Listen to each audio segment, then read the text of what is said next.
जब कोई देश धर्म के आधार पर अपने देश के सारे फैसले लेने लग जाता है तो देश आगे बढ़ने के बजाय एक ऐसी दलदल में फंस जाता है कि जिसमें उसकी आर्थिक स्थिति सुधारना तो दूर की बात है, उस देश के आम आदमी के मौलिक अधिकार तक भी सुरक्षित नहीं रह पाते हैं। जैसे ईरान, जिसमें आज महिलाओं की स्थिति कितने बुरे दौर में चली गई है, वो पूरी दुनिया जानती है। और ये सब हुआ है देश को धार्मिक कानून के आधार पर चलाने के प्रयास की वजह से। मगर आज हम एक ऐसे देश के बारे में चर्चा करेंगे जिसने इस्लामिक देशों का खलीफा बनने के चक्कर में अपनी ठीक ठाक अर्थव्यवस्था का बेड़ा गर्क कर लिया है।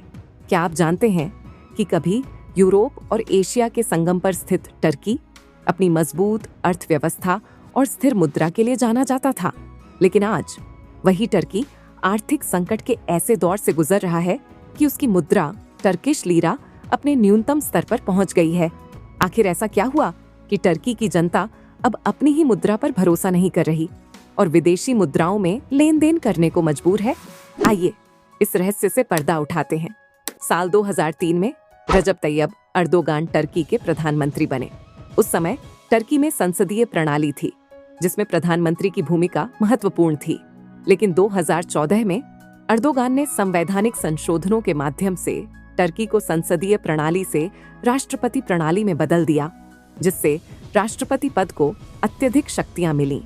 इस कदम का उद्देश्य था टर्की को उसके सुनहरे युग यानी ओटोमन साम्राज्य की तरह फिर से स्थापित करना।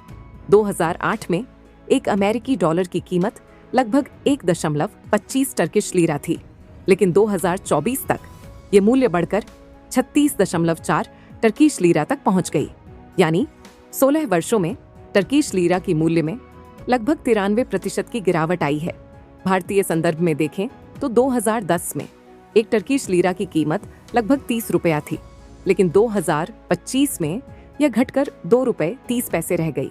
यह दर्शाता है कि टर्की की मुद्रा ने अपनी मजबूती खो दी। मुद्रा की इस गिरावट के कारण टर्की के व्यापारी और आम लोग अब टर्किश लीरा में लेन देन करने से कतराने लगे हैं। वे विदेशी मुद्राओं, विशेषकर अमेरिकी डॉलर और यूरो में भुगतान स्वीकार करना पसंद कर रहे हैं। यहाँ तक कि टैक्सी ड्राइवर, होटल मालिक और दुकानदार भी विदेशी मुद्रा में भुगतान मांग रहे हैं। लोग अपनी बचत को भी टर्किश लीरा में रखने के बजाय डॉलर या यूरो में रखना सुरक्षित मान रहे हैं, ताकि मुद्रा अवमूल्यन से बचा जा सके।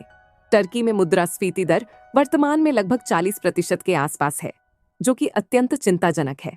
तुलना के लिए भारत में यह दर लगभग 3 से 5% के बीच रहती है। उच्च मुद्रास्फीति के कारण टर्की की जनता की क्रय शक्ति कम हो गई है, जिससे उनकी जीवन गुणवत्ता प्रभावित हो रही है। लगातार गिर रही अर्थव्यवस्था की इस स्थिति के बीच राष्ट्रपति अर्दोगान की नीतियां सवालों के घेरे में हैं। एक प्रगतिशील नेता के रूप में उनसे उम्मीद थी कि वे टर्की की अर्थव्यवस्था को सुदृढ़ करेंगे, मगर उन्होंने अपनी जनता को ऑटोमन एम्पायर बनाने का लॉलीपॉप दे रखा है और लगातार शासन कर रहे हैं। और यही वजह है कि वर्तमान परिस्थितियों में उनकी नीतियां देश को आर्थिक संकट की ओर ले गई हैं। टर्की की वर्तमान आर्थिक स्थिति हमें यह सोचने पर मजबूर करती है कि क्या सत्ता का अत्यधिक केंद्रीकरण और अव्यवस्थित आर्थिक नीतियां किसी देश को प्रगति के बजाय पतन की ओर ले जा सकती हैं। और इसकी सबसे बड़ी वजह है लोग धर्म के आधार पर सत्ता हड़पने का प्रयास करते हैं और देश में कट्टरता को बढ़ावा देते हैं। टर्किश लीरा की गिरती कीमत, बढ़ती मुद्रास्फीति और जनता का विदेशी मुद्राओं की ओर रुख यह संकेत देता है कि टर्की को अपनी आर्थिक नीतियों पर पुनर्विचार करने की आवश्यकता है, न कि धर्म की ठेकेदारी की। यदि आपको यह जानकारी महत्वपूर्ण लगी हो तो वीडियो को अपने मित्रों के साथ भी शेयर करें और हमारे चैनल को सब्सक्राइब करें। आपकी सहभागिता हमें ऐसे ही तथ्यात्मक और विश्लेषणात्मक सामग्री लाने के लिए प्रेरित करती है।